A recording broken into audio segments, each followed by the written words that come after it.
Hello and welcome. Thank you so much for joining me, and especially to my patrons and channel members. I am trying to get, there we go. I've got the stream running on another channel and it didn't kick in. And so I'm going, wait a minute, why are we not live? But we are live. I just couldn't see it. And my guest today is Joanna Johnson. Welcome, Joanna. Hi, thanks for having me. Thank you for coming. Before we get started, I do want to give a warning, and that is this stream is not appropriate for young children. So if you have young ones in your, in hearing range, you might want to busy them elsewhere, or you might want to watch this later when they are sleeping or will not be hearing, because we are going to be discussing a sensitive topic. And this is also a trigger warning. This might be a sensitive topic for some people in the audience. And that is, we are going to be discussing child sexual abuse. So with that out of the way, let's start, Joanna, by talking a little bit about your book. You wrote a book called Silenced in Eden, and I've bought a copy, but I've only read the preview so far, and it looks fascinating. Tell us a little bit about your book. Thank you. So my book started with me processing my childhood sexual abuse, and it was like journaling. Growing up in a really high control religion where feelings weren't exactly expressed or talked about, they were very suppressed. The only way that I knew how to deal with my feelings would be writing poetry as a child. So when I started like, hey, I'm going to look at the ugliest part of my life, I didn't know how to sit with it other than like writing it. Mm-hmm. And so I started journaling, and I ended up showing some of it to my sister, who's an English teacher. And Mm-hmm. she was like, this is good. You might want to actually think about publishing it as a book. Um, And so it was a long process of deciding if that was something I'd wanted to do. It was at first more of a like, let's write my story in one day when my daughters and son at the time, so I ended up having my second son in the middle of it. I was like something for my kids to have and know my whole story. Part of it too was that my grandmother had actually like just passed away when I started writing. Mm-hmm. And when she died, like so many of her stories left with her. Mm-hmm. Mm-hmm. And I was kind of heartbroken. Like, I never got to ask her this. I never got to know about this. And I didn't want to leave my kids with questions about, like, what happened to you? What was it like living in a commune when you were a child? Um, and so that's what spurred on writing. Publishing was a decision because sadly, sexual abuse is something that a lot of people don't want to talk about. And what I found too, reading books about it, some books get pretty graphic. And as somebody who's experienced sexual abuse, it's really hard to sit in books that actually give very explicit detail. And so Mm-hmm. I wanted something for people who've experienced this to know they're not the only ones who's experienced it, but also hopefully something that wouldn't like re-traumatize them and be really triggering. So that's why I ended up deciding to publish it. Okay. Now, the book that you published, you fictionalized the story, correct? No, I mean, Yeah. Okay. it is a memoir. So there are, I changed names, Okay. um, for people's privacy. Mm-hmm. Um, I'm trying to think if I mixed anybody as a character. I don't think I did. I tried to keep all of it as factual as my memory can allow. I Mm-hmm. mean, as we all know, like people remember things differently. Mm-hmm. So some of the stories that I believed this is how it happened, and the way I say that in the beginning of the book, the intro is like, this is the truth that I know. So this is the story that I know is real. But yeah, other than changing names, I tried to keep everything as factual as I understood it to be. Okay. Very good. Comment here. I encouraged my granny to write down her memories many times. When she died, we found a journal where she'd started, but all her stories left with her. That's interesting because I started a memoir a couple of years ago and I wrote a couple chapters and I stopped and I haven't worked on it for probably a year now. And I'm wondering, maybe I should go back and finish it. Yeah, I mean it is a tragedy when you have so much of your story, and when you pass, like if you haven't told people, your family members, then it leaves with you. And Mm, there are so many things that I wish I could ask my grandma now, especially, in a process of at 30, you kind of like start questioning things a little bit more. I mhm, like the joke that at 18 you like think you know everything and then you realize you know nothing. So yeah, it would be nice to have grandma now that I realize I know nothing to ask some things about. mhm, mhm. If you are interested in Joanna's book, there is a link in the description to the Amazon site where it is available. If you have, what is it? Kindle Active? Kindle, what's the name? Unlimited, Kindle Kindle Unlimited. Unlimited. Yeah, you can get it free if you have Kindle Unlimited. I tried to get an audio copy under Audible, but it is not available in Audible. Um, Weird. I'll have to yeah, check that out. It's supposed to be. it is. I will Okay. check. I did Mhm. a search on my Audible because I do a lot of driving for my work as a juvenile advocate, and I always listen to books while I'm driving.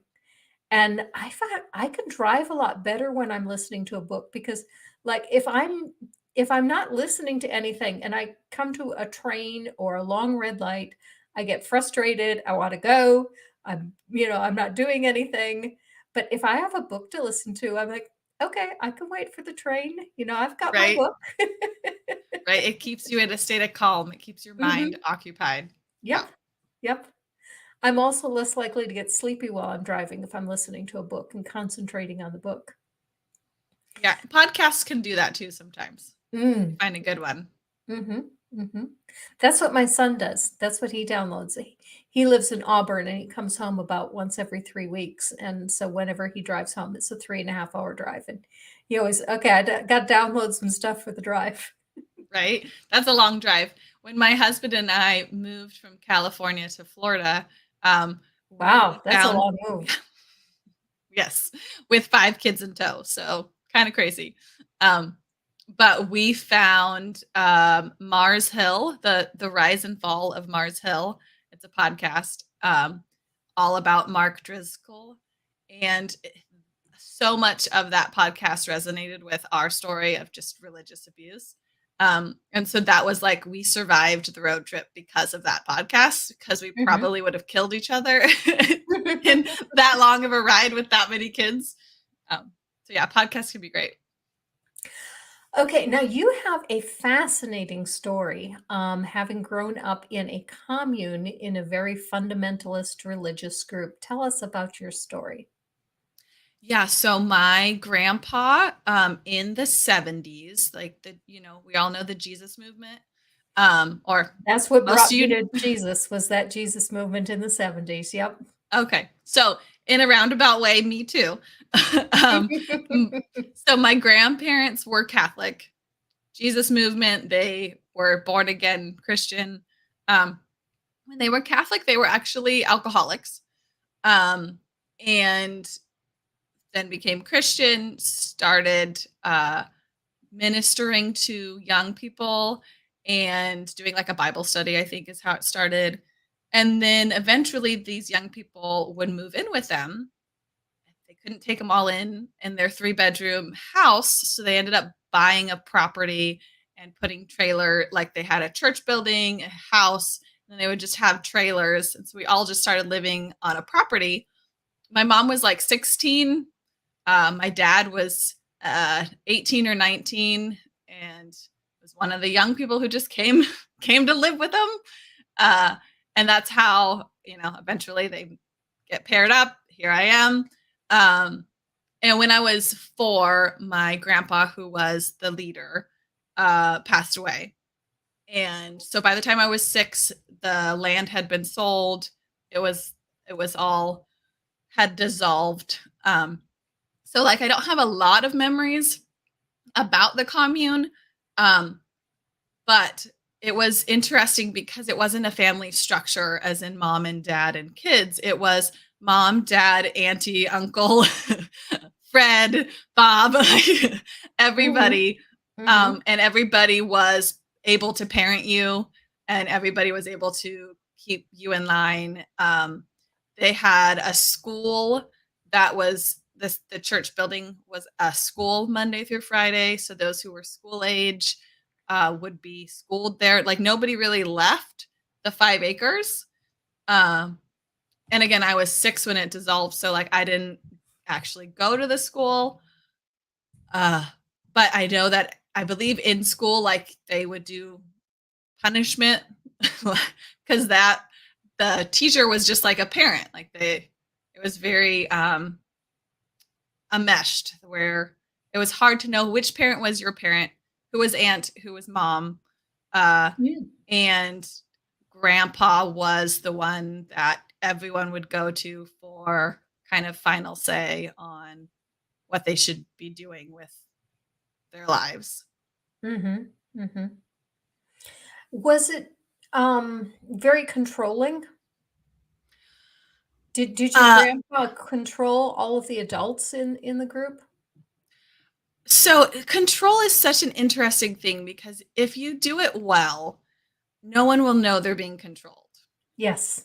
Yes. Um, so if you ask, so during the process of writing and trying to figure out like what was it like for me, because again I have very limited memory. Um, when you ask certain people, they will talk about how amazing grandpa was, how he would always refer to the Bible and not tell you his opinion, but give you Bible verses. Um, but then you talk to other people and you hear specific stories of like asking permission for so all of their money at up until I think like the last 3 years, all of their money was everyone's money. So your Mhm. paycheck would go to the commune, and then the commune would give you your stipend. And so you would have to ask permission for like, hey, I would like to go shopping for new clothing for me and my children. Can I please have this much money? Um, so that sounds pretty damn controlling. Yeah. Yeah, it does. Mark Caesar has a good question. Did the elders pair people up, or was there kind of a polygamous environment? So it was very sex negative. It was husband and wife, so it was always a man and a female. Um, there was no polygamy, no open relationships. Um, and it's a controversy if they paired people up or not. Mm. Um, People were pairing up if that was their choice or if other people were encouraging them towards whom is a Mhm. debatable uh Mhm. in a debatable thing. I have heard stories of them being paired or strongly encouraged like this. I think God's saying this is who he has for you. Of course, in that environment, you could not have sex or any type of sexual relationship outside of marriage. So they all did pair up very, very young. Um, and it was encouraged to find your mate. The idea that you are only complete when you are married. You're not really that much of a human until you're a part of a pair. So they did pair up quickly. Now, the abuse that you endured, was that primarily in the compound? Did it come later, or was it both?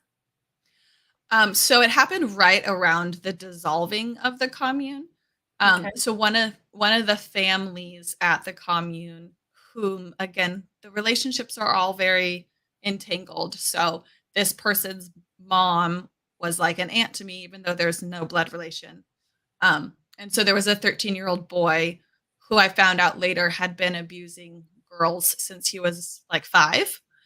Mm. Um, and so he was 13 at the time. I was 6. I believe the first time he abused me was at the compound when we were all still living there.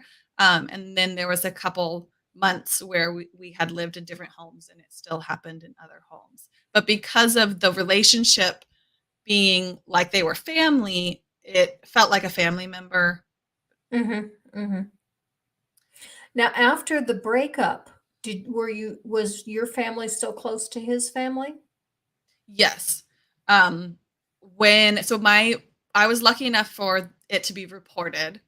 Um, and so CPS, Child Protective Services, asked us to not allow him to be near like other kids without an adult, and to specifically not allow him to be near me. Um, and I don't believe that he was, but my family and their family continued to have a relationship. They had moved at one point away, but they would like talk on the phone, and they are still friends to this day.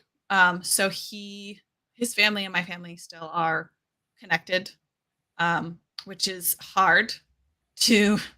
Uh, it can be re-traumatizing. I actually had this happen recently, where one of his family members posted a picture of him on social media, and it just jumped up on my feed.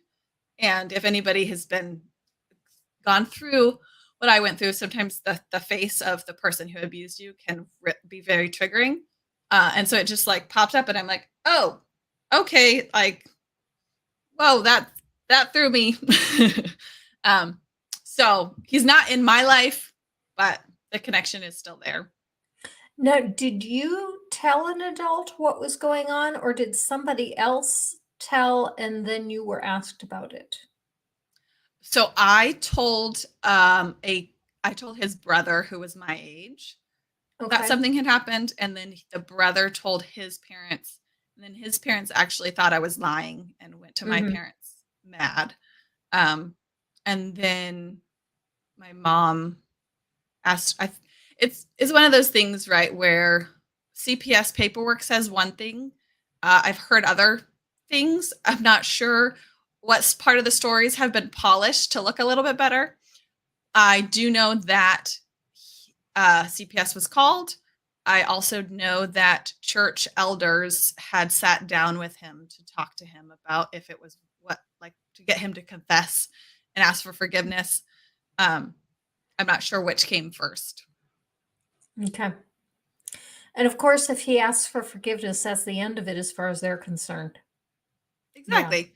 Yeah. And then it's my job to forgive him, because Mhm. he did what he needed. Right. Right.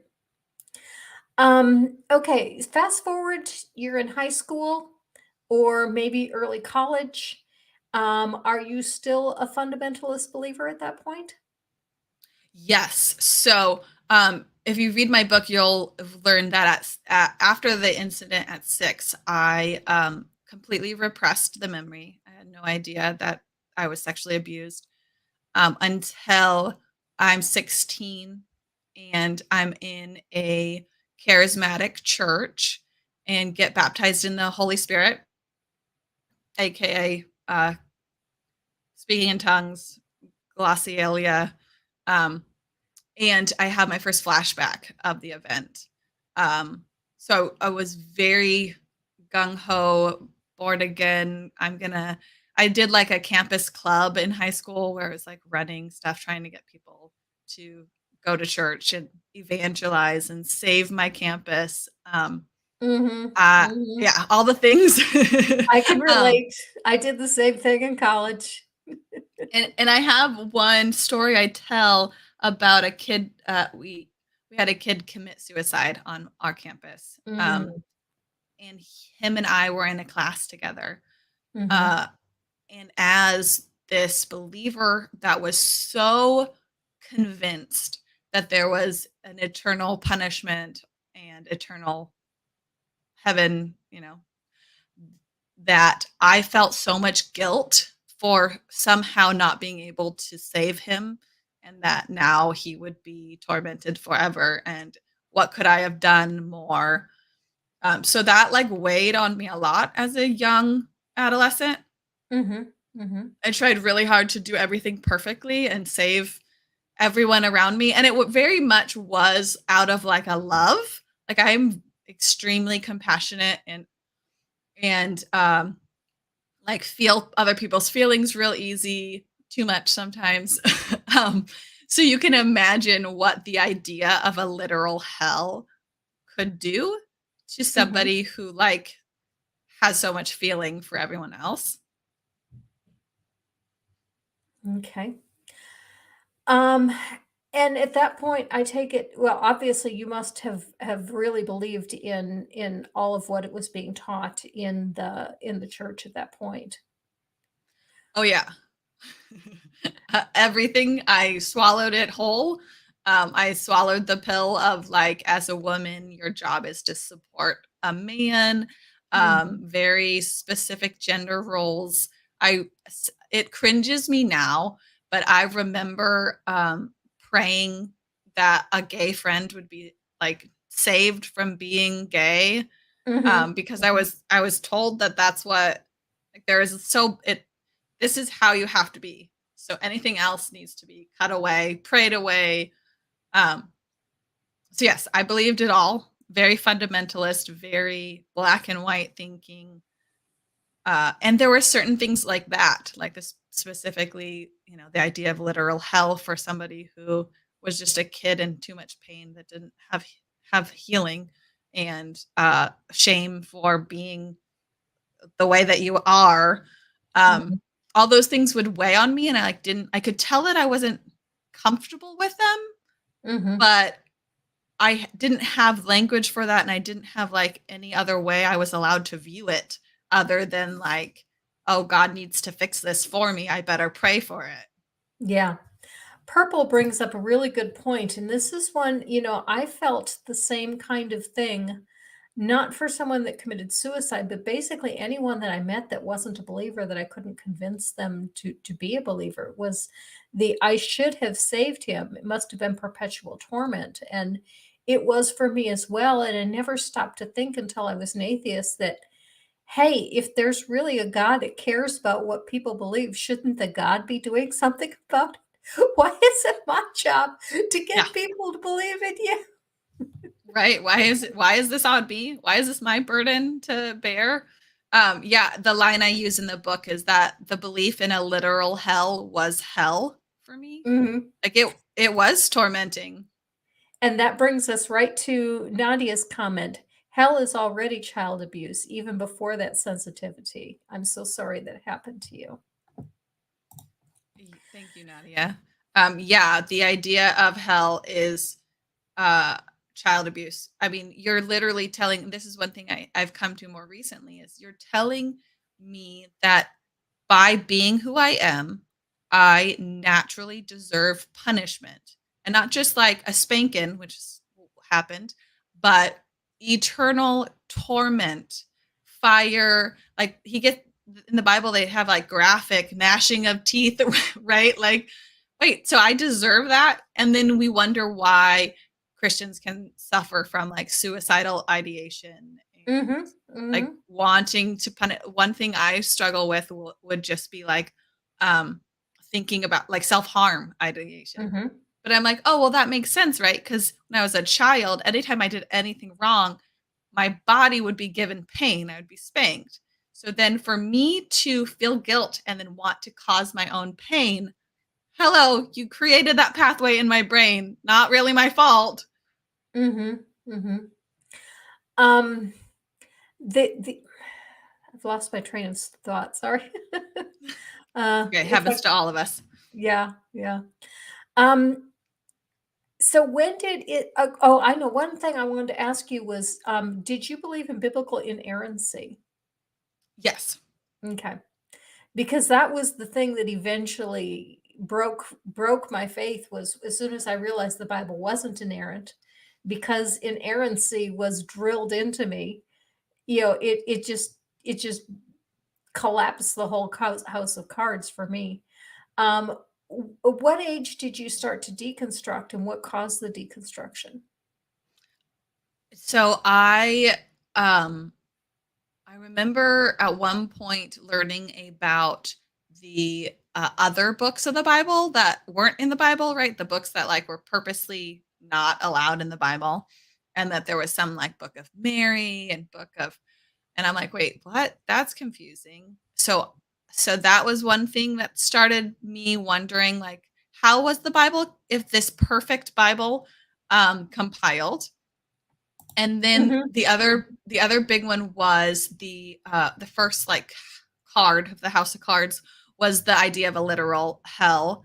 And my husband at the time was doing certain Sunday services. So he wasn't actually a pastor. He never was a pastor. He was always almost a pastor. um, but at one point towards the end, I'm coming up on 30. So it should be like 7 years ago.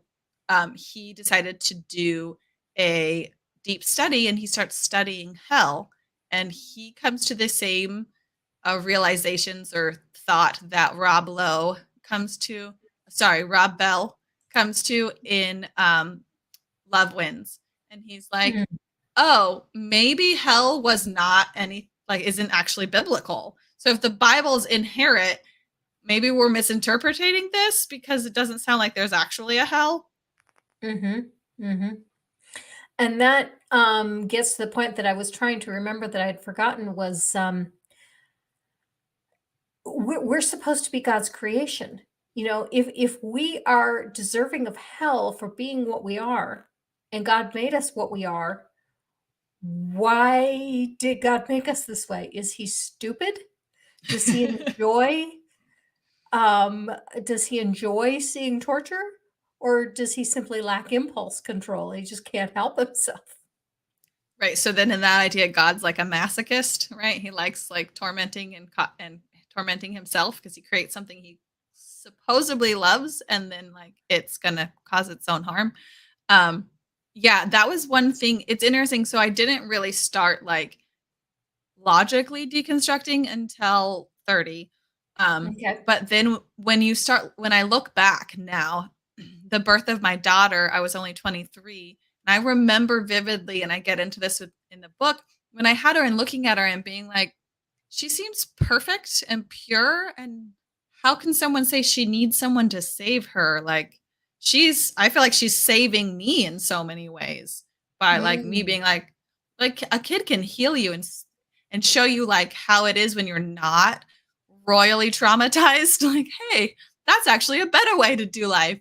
Um, and so yeah, the concept of like being born evil started to fall away the second I had my own child, but I mhm, wasn't ready to like put words to it or name it until much later.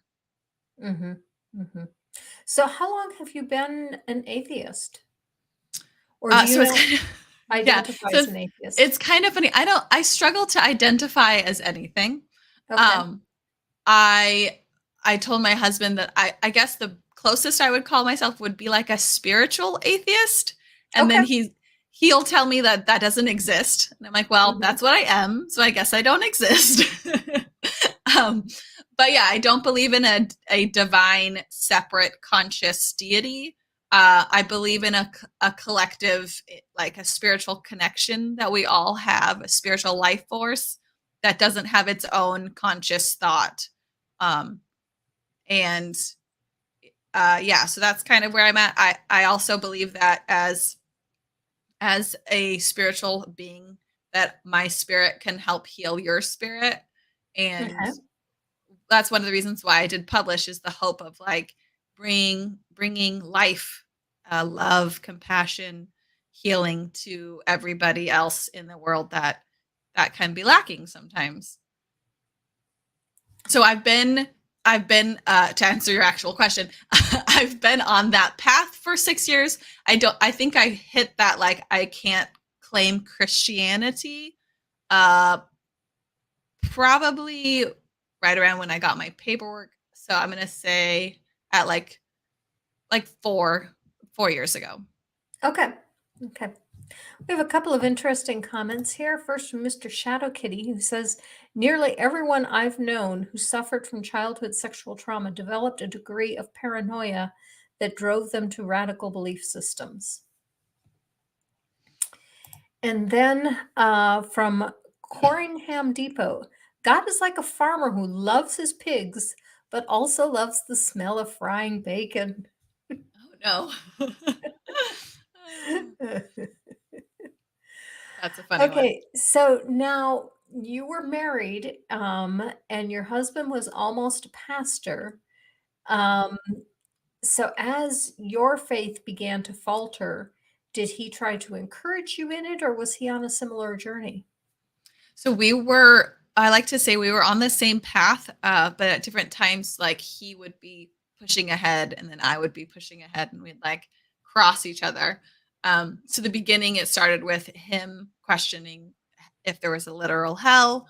Um, and then my love for reading started around the same time. So I would start reading books on Christian history and then memoirs on people's life coming out of religious abuse. And then I got really obsessed with like cults and people coming out of cults. Um, and so he was questioning hell, and then misogyny is and sexism is rampant in the Bible. And so we became pretty quickly, we're like, okay, we no longer believe in like submissive bull crap. We believe in like partnership. Um, and started pulling some of that away. And then at one point, I think it was when I was reading the agnostic books, that I was like, I don't think Jesus was actually God's son. I think he was like a spiritual leader. And then I remember my husband being like, what? You cannot question that. Like, that's the whole thing, Joanna. You can't question if Jesus is Lord. I'm like, I think I'm questioning that. Um, so, and then, yeah, so it's been interesting because there's been like, he'll push the envelope in one area, right? When he's ready to question one thing. And then I'll be like, sit with that, or offended sometimes with it. And then I'll sit with it and be like, maybe you're right. And then I would do the same. So we had this kind of pushing each other out of religion. Um, and so right now we're kind of in the same place, though it's funny. He doesn't like the term atheist, but then when I Okay. explain what I mean, he's like, yeah, I agree. I'm the same way. So Maybe agnostic would be a better term. yeah, I think he's more comfortable with agnostic at this Mhm. point. Okay, we have a couple of questions.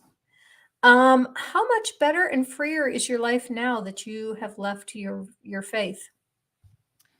Well, that's that's kind of like how much freer is a toddler or is a grown up than a toddler. Like they're totally different. My life before was so confined and so like I don't even know how to explain it. I feel like there's in a way I wasn't living my life. I was Mhm. a friend of mine says she calls herself a robot.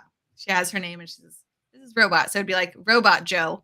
I was Robot Joe. I was the submissive wife. I was the housekeeper. I was supposed to be a good mom. And so I had like this very, very limited box that I had to live in. And I did not know how to feel my own emotions. I did not know how to regulate myself. I was so busy regulating everyone else emotionally. Um, so I had no freedom. I literally lived the script of what I was supposed to be. And I didn't have choice in a lot of ways because I would just give my choice to whoever I was submitting to. And so now it's like I'm finally learning how to live. I'm learning what Mhm. freedom Mhm. is. I'm literally in therapy being like, oh, I have a choice. Wait, what is that like? How do I make choices? I don't even know. So yes, it's a lot freer. And I'm still figuring out how to live in freedom. I can so relate to what you're saying. First, my theme for my show is live your life. That is my slogan is live your life because like you, I spent so many years trying not to. Yeah. And for me, there was even a place where there was a conscious decision where I would tell myself, I am not a person. Um, because I knew that I needed to put other people first. I needed to repress any feelings that I had. And the easiest way for me to do that was to tell myself that I am not a person. Um, and I did that for quite some time. And I finally broke down and told my husband, I can't do this anymore. And he's like, well, then don't. It's like If only it was that simple. right, right, right. Um, And I can so relate to your thing on the decision making because that's one thing that I've shared with a number of people is It was so weird when I went to the grocery store for the first time after I'd left my faith, after, as an atheist, and I got to the cookies. I love cookies. I love ice cream. I love cookies. And I looked at the cookies, and for the first time in my life, I said, "What do I want?" Mm, I had never allowed myself to ask that question. It was, what would my husband like? yeah. What would my children like? And for Mhm. the first time, I asked myself, what do I want? And I thought, wow, I could buy Right? something because I want it. Yeah, and then the problem is like not feeling guilty for that. Like I've started making steps of like I'm going to make choices for myself and then immediately am like ashamed that I have a desire or that I want something and I'm like or if I spend money on myself, I really struggle spending money on myself Mhm, because mhm, I don't feel like I deserve it or something. I don't know. It's mhm, not mhm. exactly great. And there's times when my husband and I will go out for dinner and he doesn't plan anything. So it's like, get in the car. Where do you want to go? And there was one time where I always, okay, we're coming up on 15 years together. Always, it's what do you want? I don't know. What do you want? And there was one time recently, because obviously I'm in this path of trying to discover myself. He looks at me, he's like, Joanna, I'm not making this decision. Where are we going to eat? And it was like if I like didn't I was like a deer in the headlights. I was like, I have no idea how to make a decision and check in with my body of like what I actually am craving. Like, yeah. Mhm. Okay. Another question we have. What's one thing that is a religious habit that you still have today? Oh, that's a good one. Um, I have had to certain habits that I liked, I've had to try to kind of rebrand, if that makes sense. Um, so I used to wake up and like pray and have my Jesus time in the morning. And so the way I've kind of redone that, because I do like to I have 5 kids. So my life starts crazy if I don't wake up before them and enjoy coffee and like quiet moment. And I don't like waking up. So if I wake up with them, I'm not so nice to them. So instead of now like having Jesus time, I will read a book or I do like calming anxiety coloring. And so I still have my like morning devotion, if you want to call it that. Okay. Okay. Instead of devoting it to God, I devote it to like centering myself. Mhm, Um, mhm. so that's Kind one of a practice. meditative moment. Yeah, yeah. Mhm, And in a lot of ways, it was like religion that showed me how to do that. So I guess that's one way. mhm. Okay, another question. Do you think that some people get some value from such a regulated and directed life or from living in a cult environment? Oh, that's a really good question. That is a good question. Um, so yes, with the reality though that it's like a limited value. So my parents are still very, very religious. Okay. My dad has severe back pain, and his sincerity and like belief, strong belief that there is a literal God who he is praying to and who gives him peace. I really do think helps him like deal with the pain. Mhm, And mhm, so for a very real example from my life, like I think that my dad holding on to these very religious, um, strict beliefs help him manage his pain and feel like somehow there's purpose for him to have pain. Um, as far as like the control, I think some people don't know how to regulate and make choices and they fall into a pattern of allowing others to do that and they see that as like helpful. Um, but it definitely has a limit to like your ability to grow and become your own. You're not autonomous. You are just a cog in the cult, like a cog in the wheel, part of the system.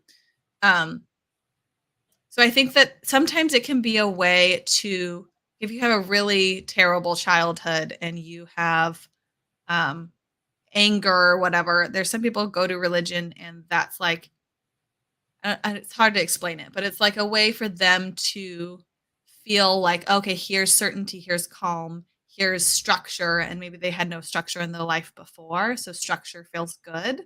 But then at some point, like, control and structure will limit your ability to live your life the way you want. So I Mhm. don't think ultimately it is good for anyone, but at the same time, I think sometimes that crutch can be helpful on their path, hopefully, to not stay there, if that makes any sense. How is your relationship with your parents now? At the moment, it's a little dicey. Mhm. Mhm. um, we're at a point where I didn't grow up with the idea of boundaries. Um, Parents were God's authority, and so God put them in your life to tell you what to do. um, and so growing up, uh, it's still fairly new for me to believe that I have autonomy and get to have my own choices and my own opinion. And so it's a little hard for them, for so many of my opinions to be so different than theirs. So we're still struggling with the, like, putting up boundaries, kind of like you and I talked about a little bit before we started, where, like, okay, religion just needs to not be on the table. We should just not talk Mhm. about religion, and then we won't fight. But putting up that boundary is a little hard for them because religion is their life. God Mhm. is in every single aspect of their day. So it's hard for me to be like, hey, this topic that is everything for you, can we not talk about it? Do you see them often? So right now we live in, like, opposite. We literally live as far apart, well, almost as far apart as you can.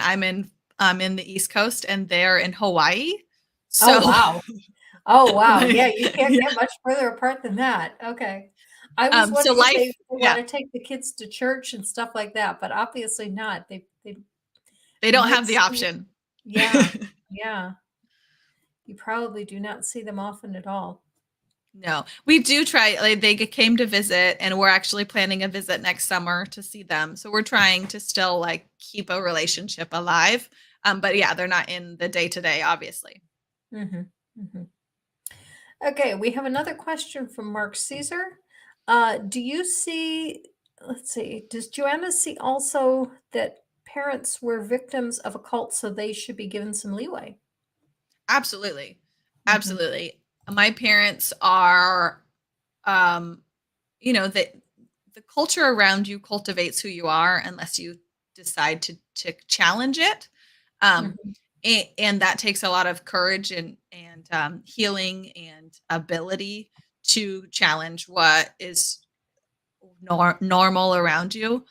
Um, so yeah, 100%. Like, they were both children. They were both teenagers when they came into the commune. So I understand that um, their choices were limited. Their autonomy was not there. Their ideas were formed really young, and they haven't decided to question them. And there's enough religious trauma and religious abuse that they've experienced, and you can't force someone to heal. And sometimes when you heal from the same things that they have been traumatized by, it can be like, it's almost like re-traumatizing for them, because you're pointing mm, out trauma that they don't want to face was trauma. So it can mhm, be really mhm, hard. So mhm. even their reactions now, I don't blame them for, because I understand that I'm triggering the hell out of them by questioning all the things that they don't feel like they're allowed to question. Okay, okay. Um, I am the same age as your parents. I have children your age. I have grandchildren the ages of your children. And I can tell you that as someone who deconverted as an older adult, the thing that convinced me to question all of it and really set me on the path was realizing the factual errors in the Bible. And the first one that came to me, that was brought to my attention, was Noah's Ark, because I really think that is the weakest link in the Bible because it can be disproven from so many different disciplines. But the one that really got through to me was history.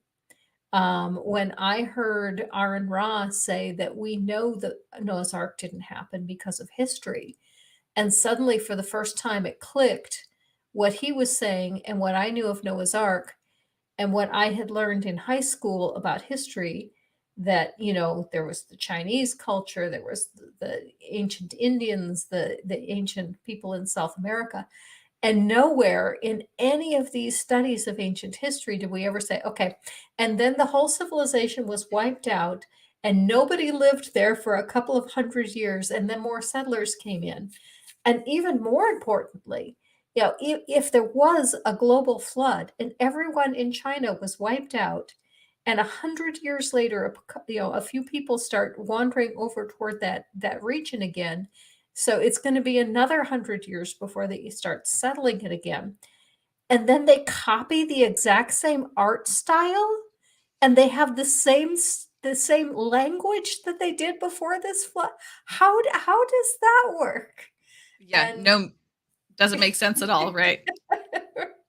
and yeah, suddenly I realized, you know what? It didn't happen. Right. Well, and I know there's a different theologians that try to make things fit, right? And Mm, so I have heard one like workaround where it's like the whole world only being the world that they knew, right? So right. Yeah, that instead, was just a local flood.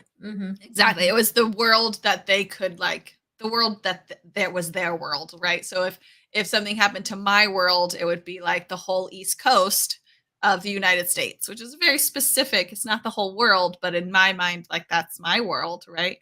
And especially in a historical time when they didn't have internet and TV and whatever. So I have heard that workaround, which Mhm, I guess would mhm. be easier to try to believe. It is. It is. It definitely makes the story plausible, and that is one of the first questions I ask believers when I start talking is, do you believe in a literal global flood? Um, because if you take that position, then the Bible is not literal with regards to a number of things that it says about the flood. You know, it says that everything that had breath on earth died. Well, obviously not if it was only the people in that region. And how is it that the God of the universe can't tell the difference between a local flood and a global flood when he's inspiring this story to whoever wrote it down? Well, and then you'd have to say that it's not God inspiring it, it's God explaining something and then the person Mhm. interpreting what God's saying, and that definitely changes your idea of what the Bible is. If you're saying a man's like spin on it is what happened, it's no longer inherent, it's no longer perfect.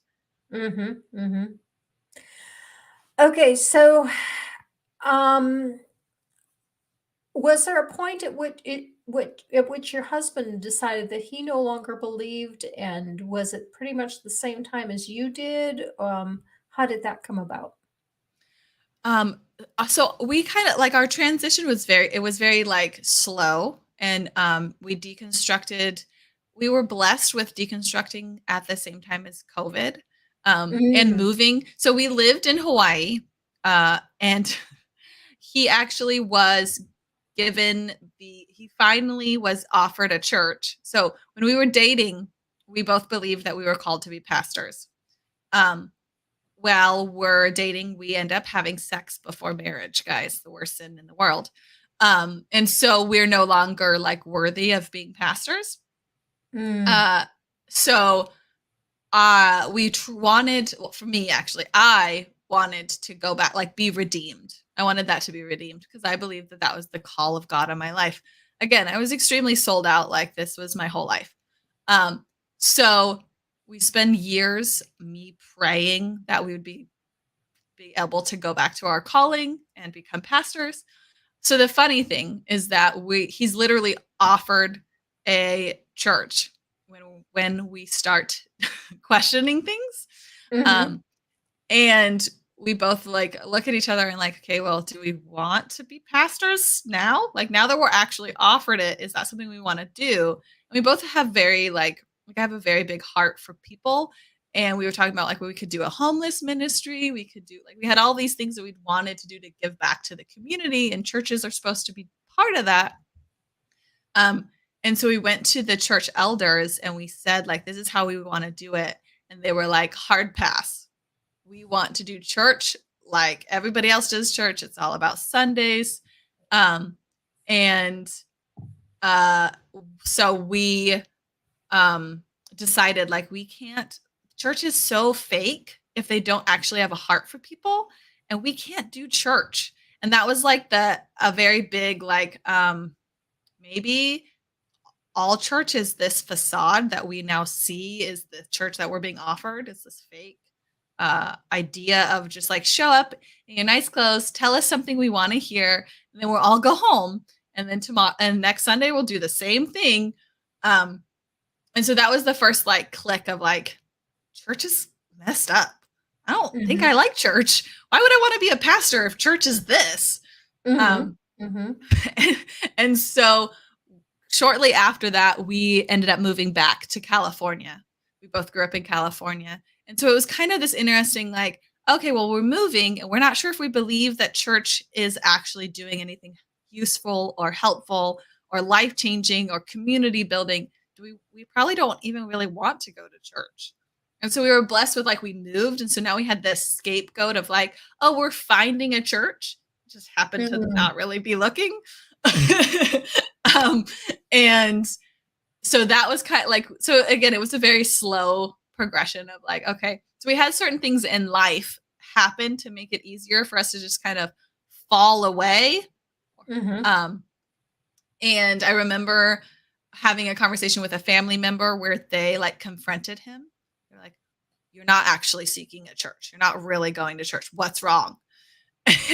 and, and then my husband had to like come out with like, well, we're kind of questioning stuff about the Bible and we're not sure what we believe anymore. And we don't think that church is like helpful. So we don't know if we want to go to church, which of course was like a big deal in the family.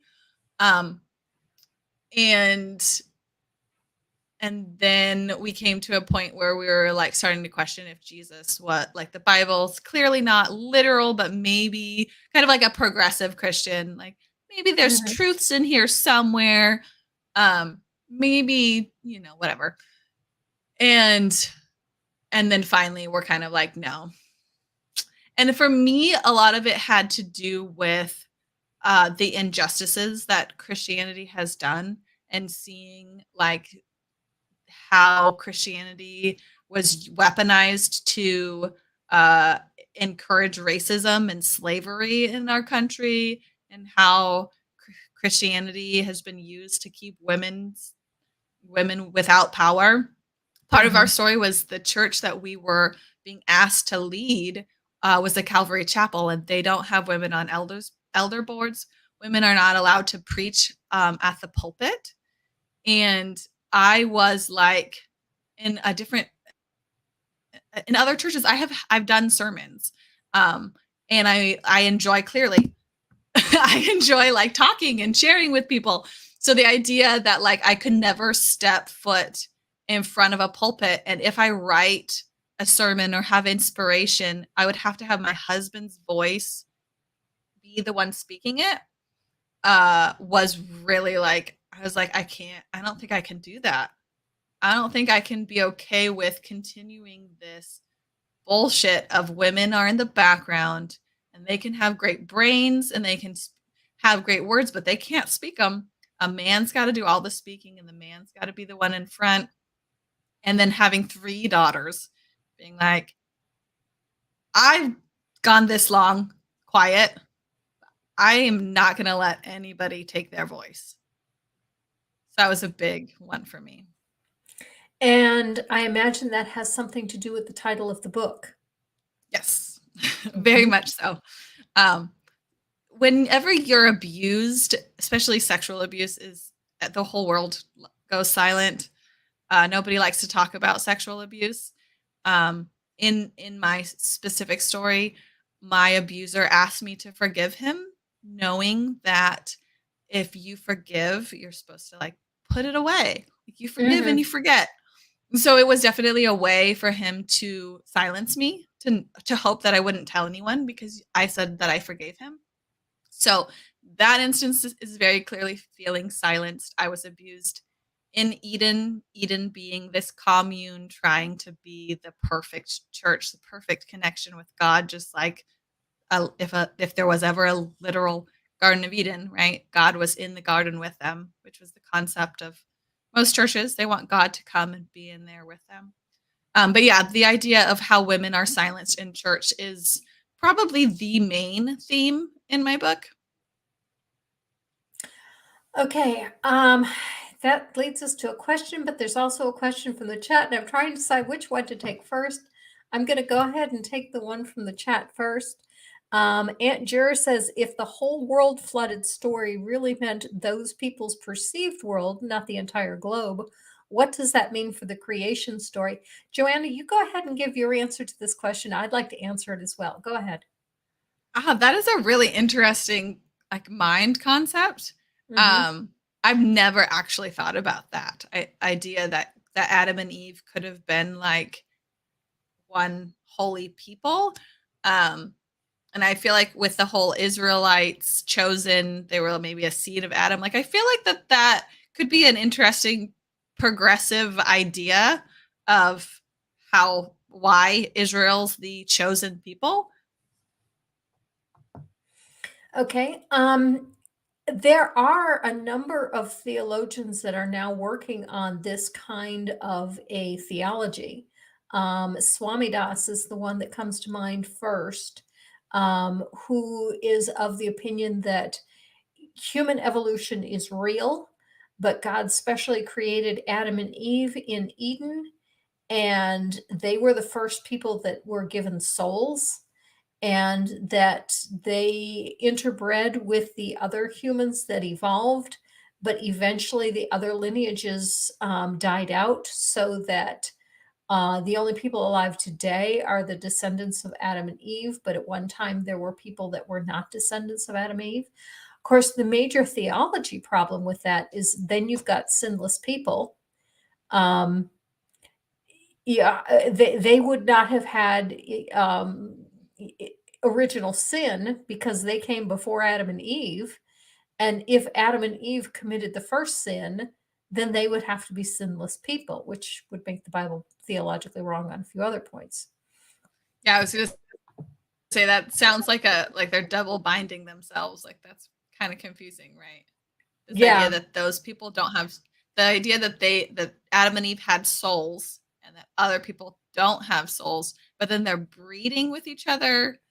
And then, I mean, that the whole religious concept of like holy people and unholy people, I feel like that just leads to so much ability to hate others. Like, oh, are you a seed of a soulless person? I just could see like becoming really weirdly abusive. Mm-hmm. Well, we are almost out of time, but before we go, I saw your interview with Reasons to Doubt, and I recall in that interview you mentioned that you are working on another book. Yes, it's taking time. Okay. I do have an inspiration. I have some parts of it. I really do want to tell the story of my husband and I dating. Okay. Because as that comment had shown up, we had sex before marriage, guys. And that's a big no-no in purity culture. And we were dating in 2009. This is like at the tail end of really hyper purity culture. I remember my sister reading I Kissed Dating Goodbye, like all of that. I had a Jesus ring. I talk about it in the book. And so yeah, I want to specifically tell the story of the shame cycle and purity culture and how dysfunctional sexuality is inside of purity culture, and tell the story, my specific story of living that out. I feel like that story is so needed. It's also really messy to try to understand your own sexuality with sexual trauma. So the book is hard, and I am in the process of trying to learn who I am and explore who I am, because I was so repressed, especially in my sexuality. And, again, trauma. So then there's triggers. And so writing about it is a process and is hard. So we'll see how long it takes for that book to come to fruition. But it is a book that I feel like I would like to finish and put out there. Were you pregnant before you were married? No. Okay. So you could have just covered the whole thing up. There was no Well, they reason for did. anyone to know. Yeah, no one knew for years, and that played into me feeling silenced, and the whole it was almost a traumatization of like having a secret.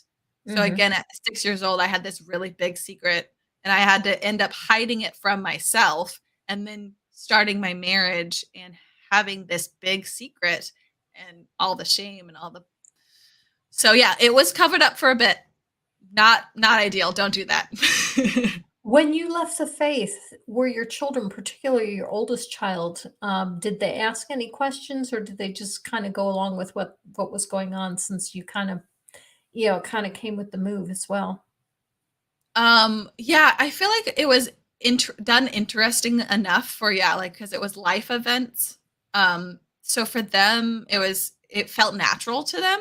And it Mhm. actually was funny because when we started, we had instances where we'd go to church because Josh's brother does music at church or whatever, and the kids pretty quickly were like, "I don't like church. I don't want to go to Oh, church." okay. Yeah. So they were cool with it. Okay, Yes. sounds good. Well, we are out of time. I do want to mention one last time that Joanna's book, Silenced in Eden, is available on Amazon. And a link to the Amazon site is in the description. There is also a link to Joanna's website. Oh, I forgot to mention one thing.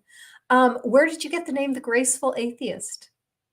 So the Graceful Atheist actually is a podcast that I was on. So I'm Ah, not the Graceful Atheist. The Graceful Atheist is a podcast, the very first podcast that I was on. And so the link was probably their link on one of the interviews I did with them. I see. I see. Okay. Okay. All right. Well, thank you everyone for joining us. Thank you for those of you in the chat who added so much with your comments and questions. And thank you especially, Joanna. It has been a pleasure having you on. Thank you. Live your life.